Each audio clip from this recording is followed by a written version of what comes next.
अस्सलाम वालेकुम, hello and welcome to sports room. मैं हूं आपका मेजबान नजीबुल हसनैन। सीरीज बचाने का चैलेंज पाकिस्तान टीम के लिए मैच जीतना लाजमी है। पाकिस्तान और जनूबी अफ्रीका के दरमियान सीरीज का दूसरा T20 मैच आज लाहौर में खेला जाएगा और कौमी टीम में 2 तब्दीलियों का इम्कान। हमारे साथ है स्पोर्ट्स कॉरेस्पॉन्डेंट शाहिद हाशमी साहब। शाहिद साहब, अस्सलाम वालेकुम, welcome to the show. Venue बदल गया है, आप भी पहुंच गए हैं लाहौर। मौसम का हाल बताइए, पिच के हवाले से बताइए, क्या एक्सपेक्ट कर रहे हैं आज के इस मैच से? देखिए, मौसम में तो काफी खुनकी है और पिच हमेशा की तरह जैसे T20 में होती है, फ्लैट है और इससे रन्स बनेंगे। पिछले मैच में भी हमने देखा कि पाकिस्तान ने टॉस जीतकर पहले बैटिंग जनूबी अफ्रीका को दे दी। ज्यादा बेहतर ये होता है कि आप टॉस जीते हैं, पहले बैटिंग करें, लेकिन वो पिंडी ग्राउंड का रिकॉर्ड था शायद, उसको देख करके वहां जो कंप्लीट मैचेस हुए थे उसमें कभी भी कोई टीम पहले बैटिंग करने वाली नहीं जीती थी। ये पहले बैटिंग करने वाली टीम का जीत का पहला मौका था जो जनूबी अफ्रीका ने हासिल किया और हाईएस्ट स्कोर भी किसी भी T20 इंटरनेशनल का जनूबी अफ्रीका ने किया। तो अगर हम बॉलिंग अच्छी करेंगे, चाहे बैटिंग करें पहले चाहे बॉलिंग करें, तो तीनों शोबों में बेहतरीन कारकर्दगी दिखानी होगी, अदरवाइज ये सीरीज हाथ से चली जाएगी। शाहिद साहब, ये बताइएगा कि जब ये सीरीज स्टार्ट हो रही थी और जिसमें बहुत सारे बड़े नाम मिसिंग थे, फिर बाद में पता चला कि डेविड मिलर भी नहीं है, तो हमें थोड़ा एक रिलीफ था कि यहाँ पाकिस्तान को अच्छा तैयारी का मौका मिलेगा और हम जीत भी जाएंगे, क्योंकि सामने वाली टीम के तो इतने स्टार प्लेयर मिसिंग है। लेकिन हमें किसी और की ज़रूरत नहीं होती, जिस तरह की पुअर क्रिकेट पाकिस्तान खेला पिछले गेम में। क्या इस पर बैठ के बात हुई होगी? क्या कुछ बैक टू ड्राइंग बोर्ड जाके उन्होंने देखा होगा कि अब किस तरह से हमें हैंडल करना है चीज़ों को?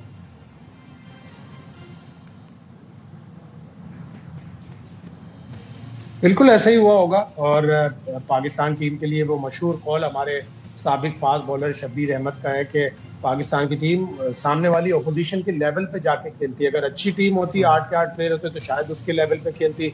अभी 8 प्लेयर, उनके टॉप के 8 प्लेयर नहीं है, तो पाकिस्तान लोअर लेवल पे जाके खेल रही है। जिम्बाब्वे से खेलती है तो उनके लेवल पे खेलती है, यूएसए से खेलती है तो उसके लेवल पे खेलती है और बसा औकात अच्छा मैच खेलती है। जैसे एशिया कप का फाइनल था तो इंडिया के लेवल पे भी जाके खेला और उनको हमने अच्छा खासा पकड़ा था। वो हम अगर मौके ज़ाया न करते तो शायद हम आज एशिया के चैंपियन भी होते। तो यकीनन ड्राइंग बोर्ड पे जाना पड़ेगा, अपनी तमाम चीज़ें चेंज करनी पड़ेंगी। पिछले 1.5-2 साल से पाकिस्तान की टीम जिस तरह खेल रही है T20 इंटरनेशनल क्रिकेट, वो हमें बताती है कि हम T20 इंटरनेशनल में बड़ा पीछे हैं। हम जुलाई 2024 के बाद से स्ट्राइक रेट के हवाले से दुनिया की सिर्फ 2 टीमों से बेहतर हैं, एक बांग्लादेश है और एक अफगानिस्तान है। तो इसी से आप अंदाजा लगा लें कि ऑस्ट्रेलिया, इंडिया, इंग्लैंड, न्यूजीलैंड हम उनसे कितना पीछे हैं। और कल जो आप बता रहे थे पैकेज में कि हम बड़ी टीमों से तो मैच भी नहीं जीतते, टोटल हमने न्यूजीलैंड से एक ही मैच जीता था। बिल्कुल सही है। अब तब्दीलियों की बात भी थोड़ी सी कर लेते हैं। अब्दुल समद और वसीम जूनियर का नाम आ रहा है। वसीम जूनियर तो मेरे हिसाब से पहले मैच का ही हिस्सा होना चाहिए थे, क्योंकि बड़ा शोर मचा इस बात पे कि नसीम शाह को जब बाहर किया तो कोई ऐसी परफॉर्मेंस नहीं थी, आपने अंदर डाला। अब वसीम जूनियर जहां तक है वो ट्रैवल कर रहे हैं साथ साथ, और उसके बाद उनको इतना पीछे ले गए बिना मौका दिए ही। तो आज आपको लग रहा है कि मौका मिल जाएगा?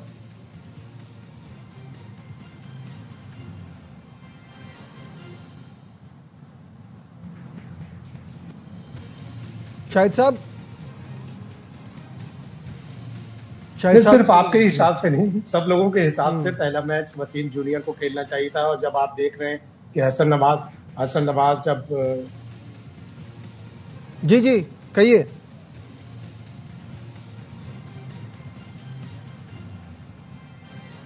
मैंने कहा कि जब जाहिर है जब सब देख रहे थे कि हसन नवाज इतना अच्छा नहीं खेले, ना ट्राई सीरीज में ना एशिया कप में, तो आपको अब्दुल समद को जिनको आप लेके आए थे, रिकॉल किया है उनको एक चांस दे देते।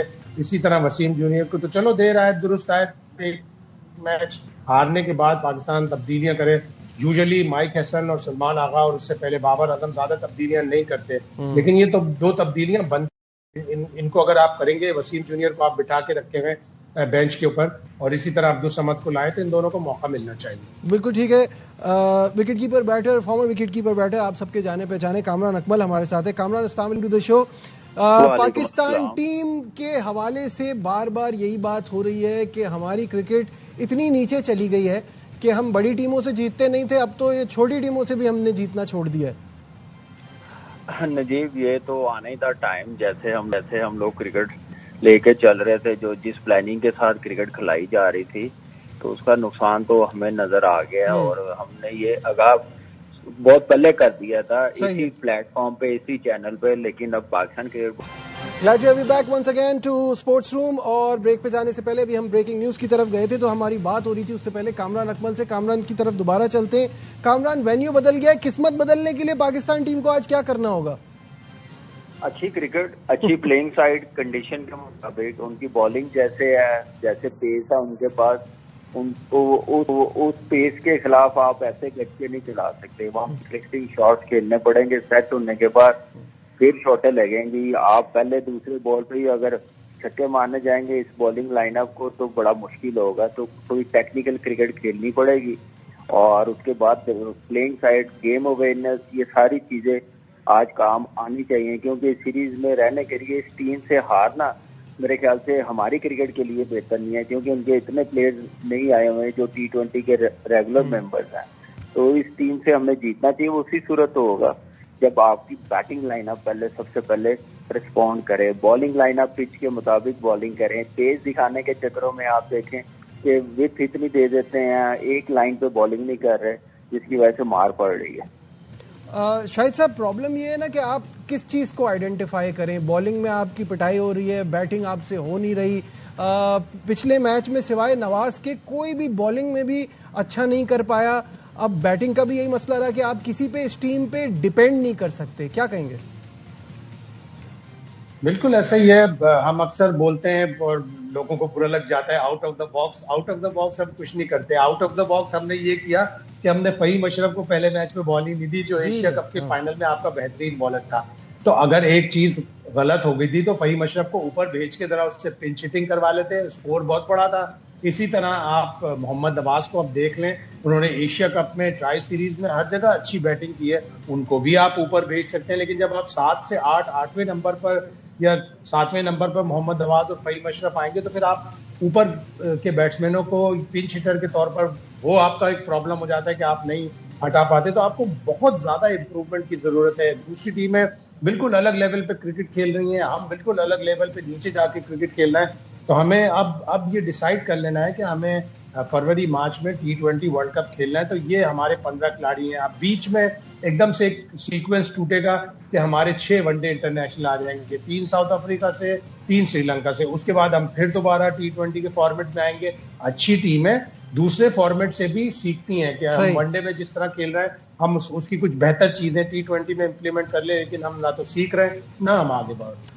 कामरान, ये बताइएगा, बहुत सारे प्लेयर्स पे ना बड़ा सवालिया निशान उठता है। अब साइम के ऊपर ये बात हो रही है कि उनको ऑलराउंडर बनाने के चक्कर में उनकी बैटिंग स्ट्रगल कर रही है। जैसे वो शुरू में उन्होंने स्टार्ट लिया था वैसा वो नहीं कर पा रहे, जबकि उन्होंने मैच के बाद ये बात भी की कि ओवर कराने से इस पे क्या फर्क पड़ता है। लेकिन फर्क तो पड़ रहा है। देखिए, फर्क तो आइडिया नहीं हो रहा, लेकिन यह है कि हम मेन जो उसकी अब बैटिंग है, एक जो सॉलिड किस्म का ओपनर है, उसने करके भी दिखाया हुआ है। उसकी तरफ जरा ध्यान दे। वो उसी जरूरत है कि अपना प्रोसेस थोड़ा बेहतर करे। और 15 लड़के, जैसे शायद भाई बात कर रहे हैं, बिल्कुल सही कह रहे हैं कि हमें 15 आइडेंटिफाई कर लेने चाहिए। वर्ल्ड कप बड़ा क्रीज है। वो टीमें करती हैं जो जीत रही होती हैं, जो अच्छी क्रिकेट खेल रहे होते हैं। हम लोग अच्छी क्रिकेट खेलेंगे तो 15 बनाएंगे ना। हमें ये भी पता है 11 कौन से होते हैं। अब आज के मैच पे कौन 11 खेलेंगे, कौन सी चेंजिंग होगी, अब्दुल समद होगा कि नहीं। एकदम से फहीम अशरफ एशिया कप इतना अच्छा था, फाइनल में अच्छी बॉलिंग की है, फिर एकदम से बाहर से आके तो तीसरे चौथे नंबर से आके पैराशूट के जरिए आप खिलाते हैं, जिसका कॉन्फिडेंस बना होता है उसका भी खराब कर देते हैं। तो कुछ समझ नहीं आ रही पाकिस्तान की क्रिकेट कैसे चलाना चाह रहे हैं, कैसे ऑस्ट्रेलिया बनने चाह रहे हैं। ऐसे करते जाएंगे तो मेरे ख्याल से नेपाल जैसी टीम हो जाएगी, ऑस्ट्रेलिया तो नहीं बनेगी। तो थोड़ा सा पेशेंस, थोड़ी प्लानिंग अच्छी होनी चाहिए और अच्छी क्रिकेट खेलनी चाहिए। तो नवाज अच्छी क्रिकेट खेल रहा है, अच्छा फॉर्म में, तो उसको अच्छा यूटिलाइज करे। बैटिंग ऑर्डर बड़ा जरूरी है। पाकिस्तान की टीम में ये मुझे नजर आ रहा है कि सारा डिपेंड कर रहे होते हैं 6 नंबर के बाद वाले बैटर से। पहले वाले से कोई स्ट्राइक नहीं कर रहे होते। उन पे जो ज्यादा रिस्पॉन्सिबिलिटी होनी चाहिए। बाबर हमारा टेक्निकली सॉलिड बैट्समैन है, उसकी गेम ये नहीं है इस पेस को वो अपनी क्रिकेटिंग शॉट पे पहले 15-20 रन करे, उसके बाद वो पावर हिटिंग की तरफ सोचे, क्योंकि उसके माइंड में बनाया हुआ था, उसकी प्रैक्टिस वो उसको ऐसी करवाई गई है कि सिर्फ आपने पावर हिटिंग करनी है। जो उसकी बेस्ट चीज है उस पर काम नहीं किया, उस पर उसको नहीं जाने दिया, वो टोटली ऑपोजिट खेला है, जिसकी वजह से आप देखे दूसरी बॉल पे आउट हुआ। उसकी ये गेम नहीं है। तो ऐसे प्लान हर प्लेयर्स के परफेक्ट होने चाहिए, ना कि उनकी जो गेम है उसको मजीद खराब करके आप लाएंगे तो परफॉर्मेंस नहीं होगी। बिल्कुल सही है। शाहिद साहब ये बताइएगा, जब हम तो अक्सर बात करते हैं और आपने तो इस पर बड़ा वो कहा है कि पिछली टीम रख के सिलेक्शन किया करें तो शायद इनको अंदाजा हो किसको लाए थे और अब किसको निकाल रहे हैं। अब उस्मान तारिक को डाला है, आज की भी सिलेक्शन की जो बातें चल रही है उनका जिक्र नहीं हो रहा, तो वो मतलब फिर डाला क्यों अगर खिलाना नहीं है तो? बिल्कुल ऐसा ही है। अब वो ये कह रहा है माइक हैसन के मेरे पास 2 ऑप्शन है, 15 तो मेरे जहन में है, वो कहीं इसने कागज पे छुपा के लिखे हुए और वो अपने बैग में कहीं लॉकर में रखा हुआ, या तो होटल रूम में या एनसीए में कहीं लॉकर में रखे हुए वो 15। वो ये कहता है कि एक ओपनर टॉप ऑर्डर में और एक विकेट कीपर की, ये 2 पोजीशन है। मैं अभी ट्राई कर रहा हूँ और मैं तो बल्कि कामरान की मौजूदगी का फायदा उठाते हुए पूछूंगा, ये भी मैंने सुना है कि वो गनी क्लास वाले टूर्नामेंट में खेल रहे थे, तो क्या वहां उस्मान खान इतना अच्छा खेला था, इतनी अच्छी बॉलिंग थी कि वहां पे 2 सेंचुरियों पे उसका सिलेक्शन हो गया? ये कामरान भी उसकी उस इनिंग की तारीफ कर रहे थे, लेकिन ये इसलिए नहीं कर रहे थे कि सेलेक्ट हो जाए। कामरान क्या कहेंगे? बिल्कुल, मैंने पहले मैच के बाद यही कहा कि उसको अब गनी गिलास के टूर्नामेंट से बाहर आ जाना चाहिए। ये इंटरनेशनल क्रिकेट है, वो आप अपनी फॉर्म बहाल करते हैं, अपनी बेहतर स्किल करते हैं, जिसका फायदा होता है वो उस टाइप की प्रैक्टिस है। तो मेरे ख्याल से international cricket totally different ball game है, प्रेशर है, उसको कैसे लेके जाना है, कैसे टीम में रहना है, वो सारी प्रोसेस चीजें कैंप में आती हैं, डोमेस्टिक खेल के आती हैं, वहां पे परफॉर्म करें। तो मुझे नहीं लगा कि वो डोमेस्टिक इतनी लंबी वो खेला, नीक मोहम्मद ट्रॉफी खेला वो, उसके अलावा तो कोई क्रिकेट नहीं खेला, ना खेलने दी कैंप के। चलिए बस इस उम्मीद के साथ प्रोग्राम को वाइंड अप करते हैं कि पाकिस्तान टीम बेहतर खेल का मुजाहरा करे। बहुत शुक्रिया। शाहिद हाशमी साहब हमारे साथ थे, कामरान अकमल हमारे साथ थे। दीजिए अपने मेजबान नजीबुल हसनैन को इजाजत। अपना बहुत ख्याल रखिए। अल्लाह हाफिज।